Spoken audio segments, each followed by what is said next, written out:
Es-tu pour ou contre la polygamie? Avant de répondre à cette question, écoute cette histoire. C'est celle d'une dame qui est venue me voir lors de mon dernier séjour en Afrique pour une séance de coaching. Elle voulait que l'on travaille sur son cas.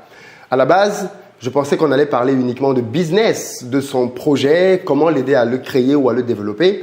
J'ai été très surpris d'avoir face à moi une dame qui avait certes un projet, mais qui réellement était préoccupée par autre chose, sa situation familiale. C'était une dame en début de quarantaine qui ne faisait même pas du tout son âge, qui avait 4 enfants. Franchement, on t'aurait dit qu'elle en avait un seul, tu n'aurais même pas cru, tellement elle était bien entretenue.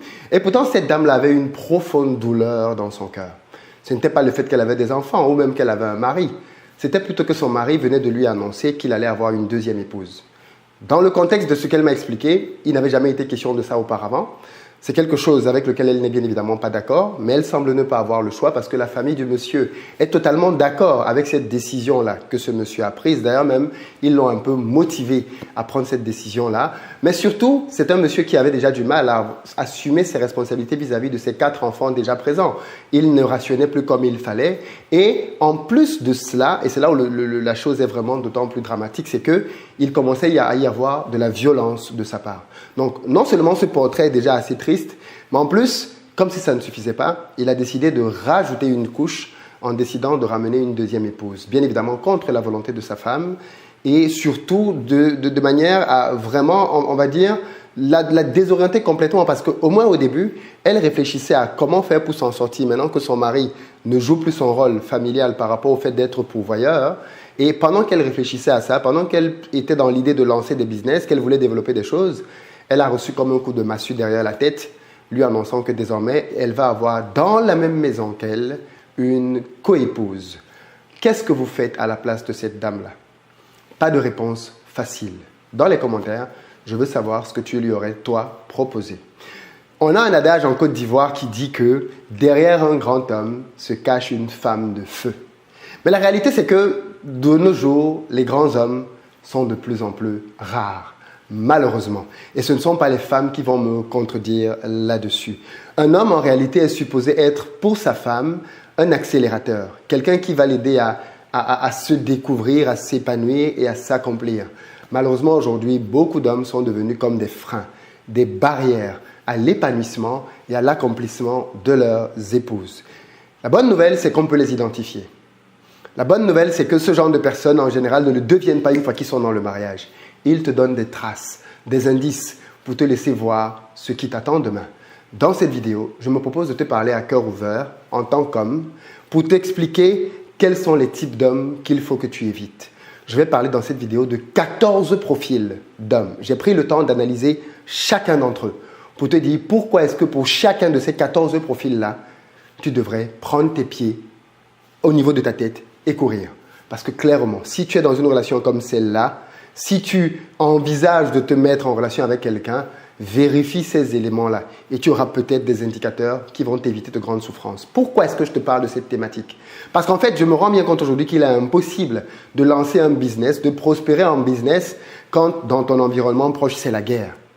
Si la personne avec qui tu vis, avec qui tu partages ton quotidien est quelqu'un qui te détruit, tu auras de très faibles chances de parvenir à devenir un bon entrepreneur. Donc dans cette vidéo, il est question pour moi en réalité de te partager mon expérience, mais aussi le regard d'homme pour te dire ce que d'autres hommes ne te disent peut-être pas, sur comment est-ce que les hommes sont, comment est-ce que tu dois les analyser et avec quelle froideur tu dois prendre ta décision. Cette vidéo concerne 2 catégories de personnes. Les dames d'abord, parce qu'elles sont face à un choix super important, parce qu'au terme de cette vidéo, peut-être que certaines personnes vont juste se rendre compte que le copain avec qui elles sont, ce n'est pas le bon. Et il faut prendre la décision d'arrêter, clairement, si l'un des points que je vais citer ici te parle réellement. Et puis surtout, pour les hommes, parce que c'est aussi une invitation à la maturité. Les points que l'on va voir sont des points que l'on peut, dans beaucoup de cas, travailler. Travaillons à être prêts. Beaucoup de personnes se posent toujours la question de quand est-ce que je vais trouver la bonne femme? La réponse à cette question, elle est très simple. Avant de trouver la bonne personne, deviens toi-même la bonne personne.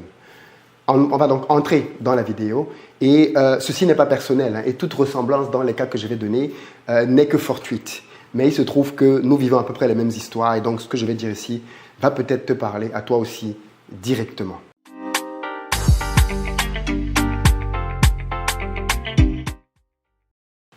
Salut à toi et bienvenue sur ma chaîne. Moi c'est Philippe Simo et ici je te parle d'entrepreneuriat et d'investissement parce que je suis convaincu que ce sont les deux piliers sur lesquels les Africains doivent s'appuyer pour faire émerger leur continent. Donc si toi aussi tu veux faire partie de cette belle aventure, deux choses à faire. La première, abonne-toi à cette chaîne et active les notifications pour être informé de l'apparition de nos nombreuses vidéos business qui vont te donner du bon contenu comme celle-ci pour t'aider à te lancer et à réussir dans les affaires. Puis la deuxième va dans la barre de description. Clique sur le lien pour recevoir gratuitement le petit livret que j'ai écrit intitulé 10 bonnes raisons de devenir entrepreneur. C'est un tout petit livret que tu lis rapidement et qui va te donner un bon mindset pour t'aider à te lancer et à réussir dans les affaires. Si tu ne l'as pas encore fait, dépêche-toi d'aller dans la barre de description pour réserver ta place pour nos prochaines séances de formation en présentiel à Dakar, à Paris, en Suisse, en Allemagne, au Canada, aux États-Unis. Les dates sont disponibles avec de petites vidéos qui te donnent le programme de la journée et surtout comment faire pour réserver rapidement ta place. Ça commence à se remplir petit à petit, ne traîne donc plus. Aujourd'hui, je veux parler d'un sujet très important, le sujet du couple, parce que dans la réussite, bien évidemment, le partenaire joue toujours un rôle prépondérant. Figure-toi que beaucoup de femmes aujourd'hui, malheureusement, et certaines d'ailleurs qui suivent cette chaîne ne croient plus en l'amour. Beaucoup de femmes ont catégorisé les hommes comme étant à peu près tous les mêmes. Et si des femmes sont arrivées à prendre des décisions aussi radicales, comme certaines qui disent qu'elles ne se marieront jamais ou qu'elles ne croient pas en l'amour, c'est bien souvent parce qu'elles ont été déçues. Amèrement déçues par d'autres hommes. Et il faut reconnaître que malheureusement, les hommes ont fait énormément de tort à bien des femmes. Et ceci a contribué à ternir leur image de la gente masculine en général. Le drame, le pire, c'est quand cet homme-là, c'est quelqu'un de sa famille, c'est son père, c'est son oncle. Il y a même eu parfois des abus, ce qui est bien évidemment inqualifiable. Et pourtant, il reste encore des hommes valables. Il reste encore des hommes de qualité, qui ne font peut-être pas beaucoup de bruit, mais qui sont réellement là. Et ce que je veux me proposer de faire dans cette vidéo aujourd'hui, c'est de donner des indicateurs qui permettent de débusquer les faux, de débusquer ce dont il faut s'éloigner en réalité. Au terme de cette vidéo, tu ne pourras plus dire « je ne savais pas ». Tu seras juste en face d'un choix toi-même, celui de décider de rester en sachant que tu es sur le mauvais chemin ou alors décider de prendre tes responsabilités et de faire des choix conséquents, non pas sur la base de ce qui bat dans ton cœur, de tes sentiments, mais aussi en incluant ta tête et la réflexion dans le processus du choix de l'homme qui va t'aider à bâtir quelque chose de grand, de conséquent demain. Alors cette vidéo est la deuxième partie d'une petite série dans laquelle on a commencé à parler des femmes qu'il fallait fuir. Donc si tu n'as pas vu cette première partie-là, je t'invite à aller la regarder et ensuite à voir son complément pour que les hommes et les femmes aient chacun à son niveau un repère pour pouvoir faire le bon choix. La première catégorie d'hommes qu'il faut que tu fuis à tout prix, mais vraiment comme la peste, ce sont les hommes irresponsables. Ce sont des hommes qui sont immature, c'est-à-dire c'est le gars qui a encore un gamin dans sa tête. Il est juste inconséquent en fait. Le mec qui pose des actes, il ne réalise pas la portée de ses actes et surtout quand il commet des bêtises, n'en assume pas les conséquences. Moi j'ai entendu parler de plein de gars comme ça, j'en connais même, qui ont eu des relations avec des filles et même des filles qui leur disaient tout le temps franchement il faut qu'on se protège, il faut qu'on se protège. Le gars dit non, on n'a pas besoin de se protéger, on se connaît déjà assez, on se fait confiance juste parce que le mec il ne veut pas se protéger. Quand la fille chope une grossesse, qu'est-ce que le mec lui dit? Il faut que tu te débarrasses du bébé. Mais la fille ne veut pas parce que dans ses convictions, elle ne veut pas se débarrasser du bébé. Qu'est-ce que le gars fait? Il se barre.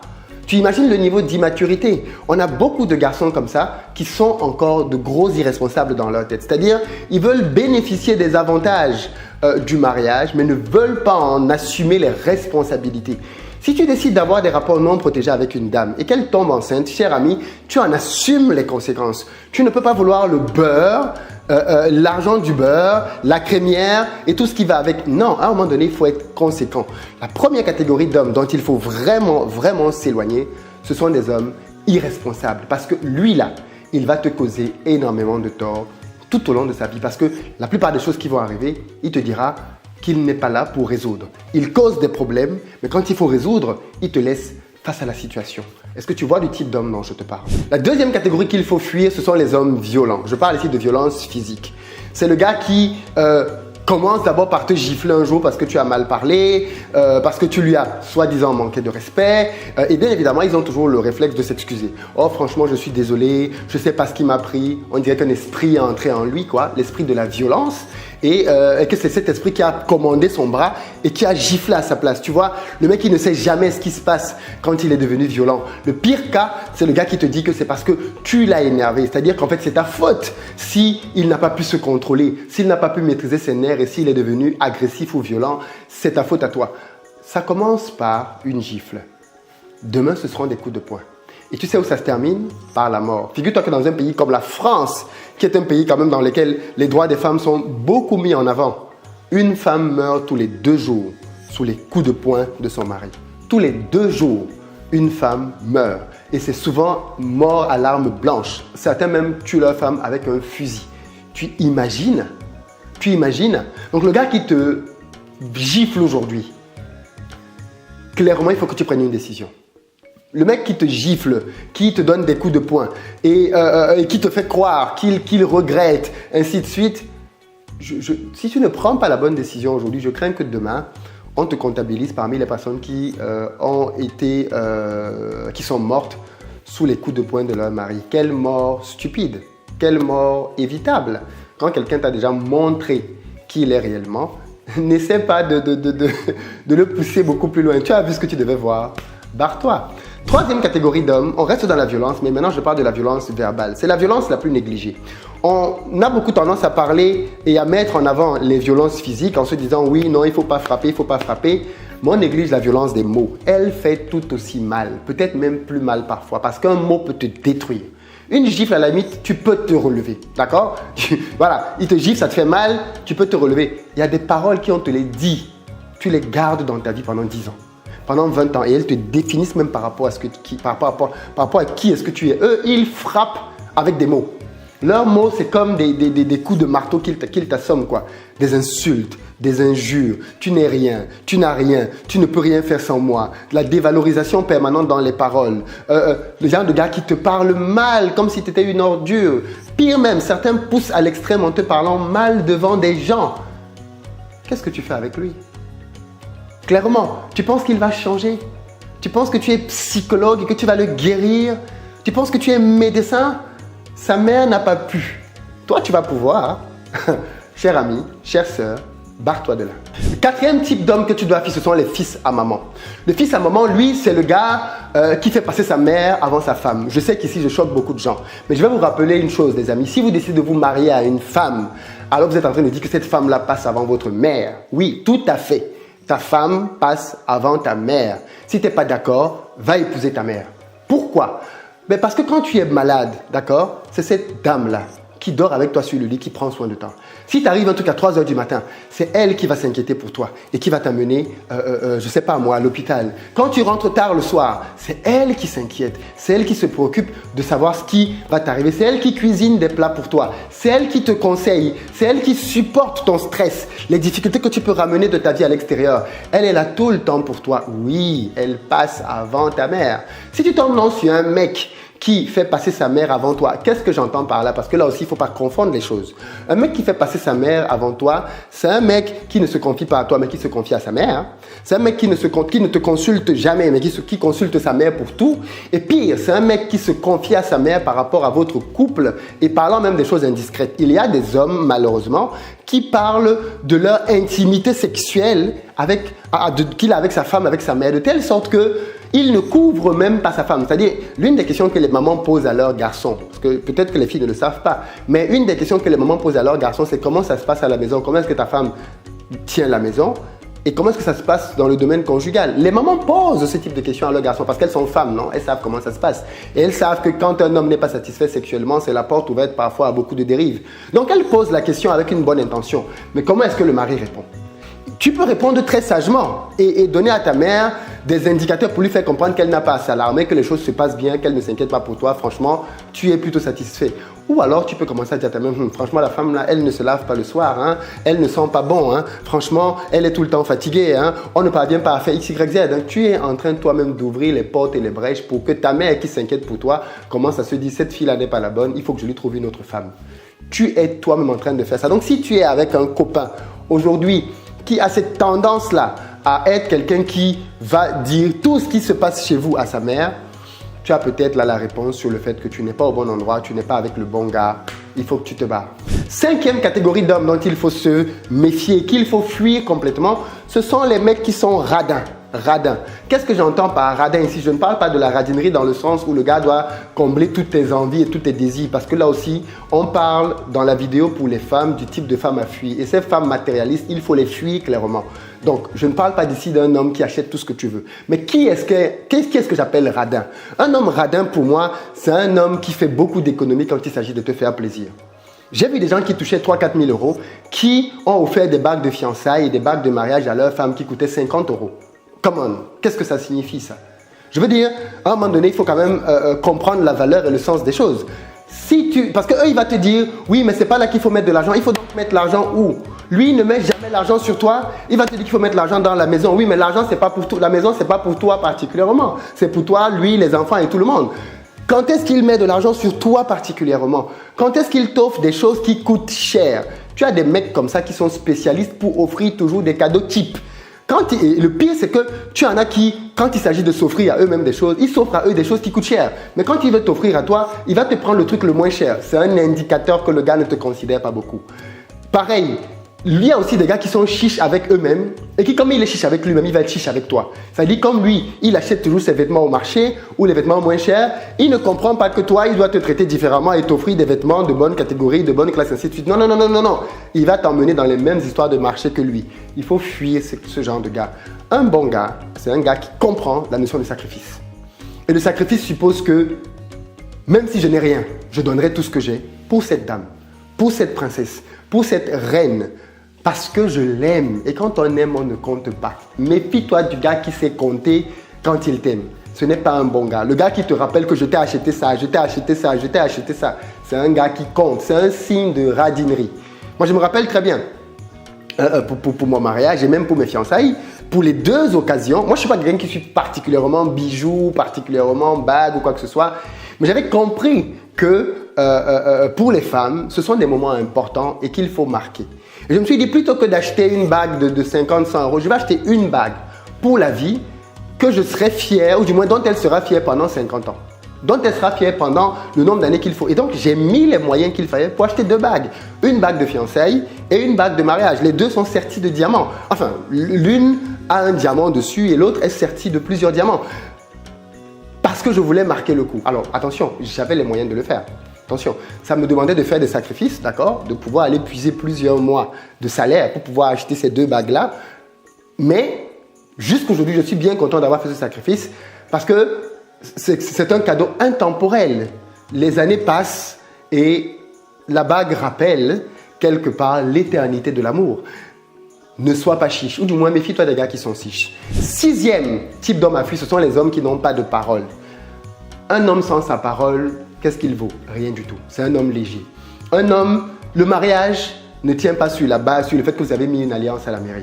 Le mariage tient sur la base d'un engagement. L'engagement que vous vous êtes fait à deux, secrètement, en vous disant « je me donne à toi, tu te donnes à moi pour la vie ». C'est la parole. Un homme qui prend sa parole à la légère, qui fait tout le temps des promesses, qui ne tient pas ce qu'il dit, c'est un homme très dangereux. Très, très, très dangereux. Un homme doit accorder beaucoup d'importance à ce qui sort de sa bouche. Il doit peser le poids d'une parole. Quand il te dit non, c'est non. Mais quand il te dit oui, tu peux dormir tranquille, il va le faire. Parce qu'il a dit oui.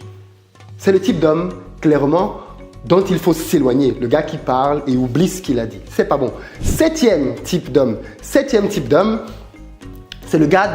type de gars qui fait passer son travail avant toi.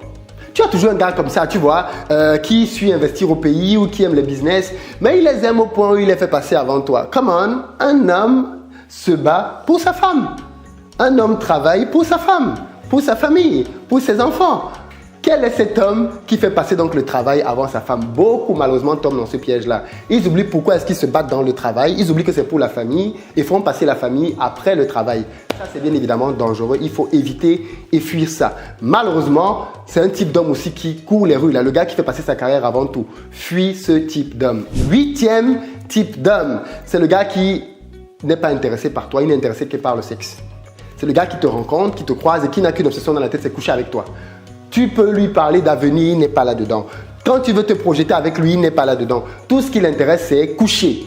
Ce gars-là, tu l'as peut-être déjà rencontré, une fois qu'il a eu ce qu'il voulait, il se barre, clairement. Voilà pourquoi moi je suis archi contre les gens qui se pressent de coucher. Je suis archi contre ça.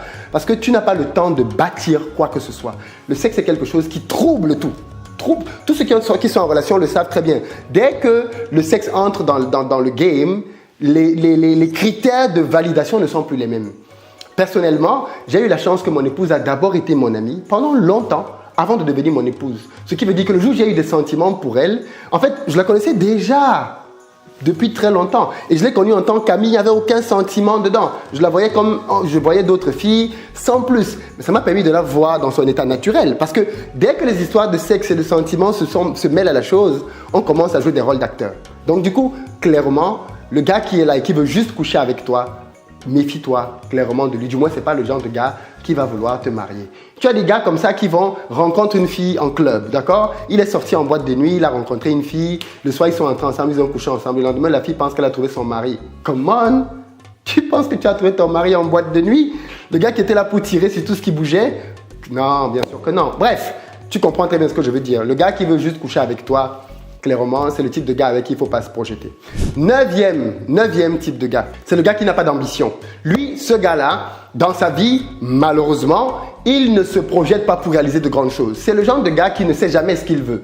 Ou alors, quand il parle de son avenir, il est toujours dans des choses petites, des choses pour lesquelles il n'a pas besoin de se surpasser ni de se dépasser. Il n'essaie pas d'exceller. Il est tout le temps dans la médiocrité. Méfie-toi du gars qui n'a pas d'ambition, clairement, parce que comme il n'a pas d'ambition lui-même, il va tuer tes ambitions. Il ne va pas comprendre que tu puisses vouloir créer quelque chose, que tu puisses réaliser des choses exceptionnelles, parce que ce n'est pas dans son monde. Il va juste être un boulet dans ta vie. 10e type d'homme à fuir, c'est le gars qui ne respecte pas ta famille. Oui, le gars qui parle mal à ta mère, parle mal à tes frères, parle mal à tes sœurs. C'est clairement le genre de gars qu'il faut fuir. Nous, en Afrique, on n'épouse pas un homme. On épouse une famille. On n'épouse pas une femme, on épouse une famille. Ça, c'est dans la culture black. La famille a un rôle prépondérant. C'est cette famille qui a fait grandir la personne que tu as envie d'épouser.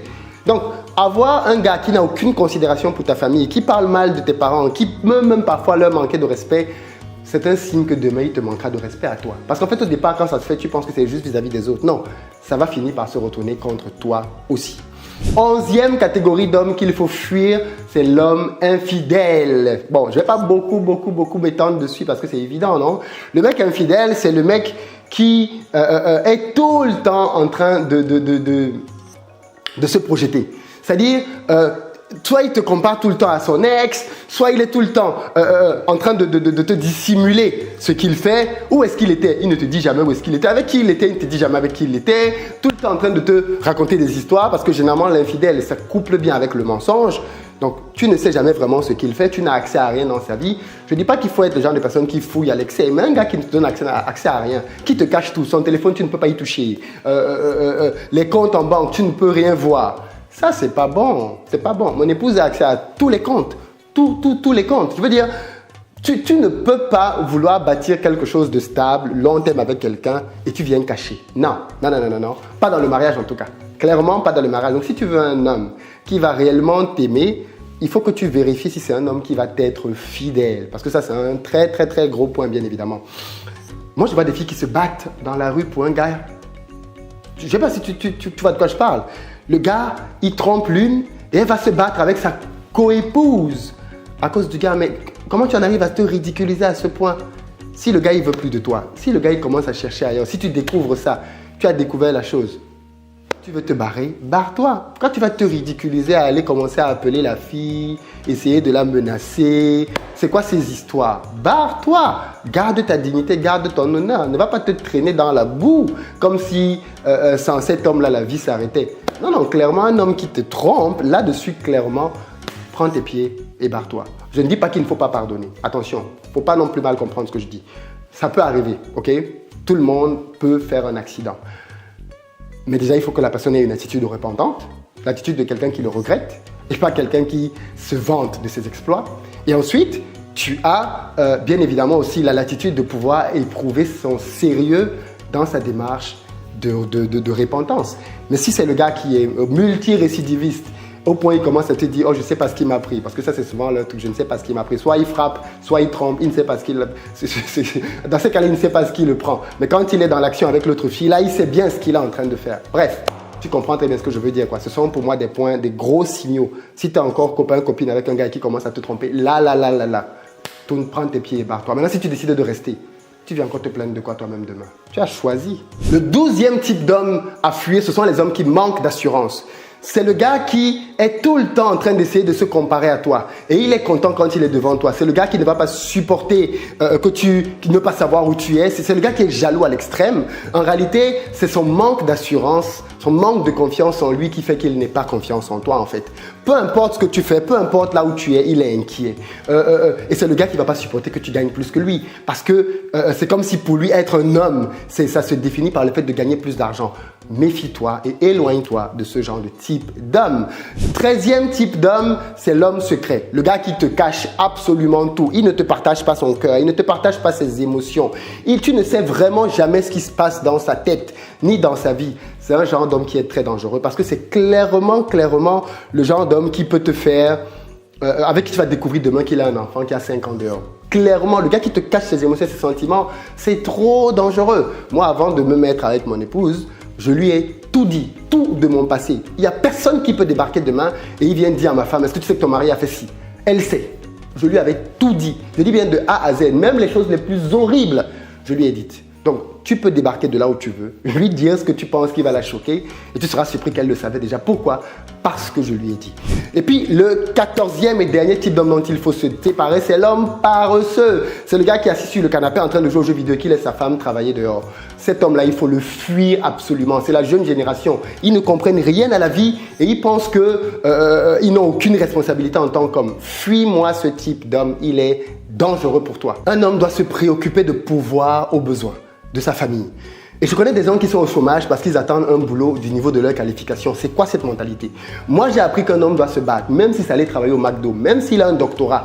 Tant qu'il n'a pas trouvé un job du niveau de son doctorat, il ne reste pas à la maison à ne rien foutre. Il va dehors chercher le pain. Il va se battre. Voilà le signe que tu es avec quelqu'un qui peut faire quelque chose demain dans la vie. Voilà les 14 types d'hommes que je voulais partager avec toi et dont il faut que tu te méfies. Si tu n'as pas regardé la première vidéo, va vite la voir pour voir les types de femmes dont il faut que tu te méfies aussi. Dis-moi dans les commentaires avec quoi tu es d'accord, avec quoi tu es peut-être moins d'accord. Et puis surtout, quel type d'homme dangereux j'ai oublié de parler dans cette vidéo. Ce thème va être l'objet de notre direct ce dimanche après-midi. Donc prépare-toi parce que ça va clairement chauffer très fort. On en parlera donc cet après-midi parce que cette vidéo sort le dimanche. Et ça va être l'objet de notre débat de ce soir. Les types d'hommes à éviter. Donc, on est spécial dames aujourd'hui sur Investir au pays. Dans les commentaires, j'attends que tu me dises ce que tu en penses, que tu partages massivement la vidéo pour qu'on soit nombreux cet après-midi pour suivre et participer au direct tous ensemble. Rendez-vous donc ce soir à 17 h, heure de France, pour faire notre émission tous ensemble. À très bientôt.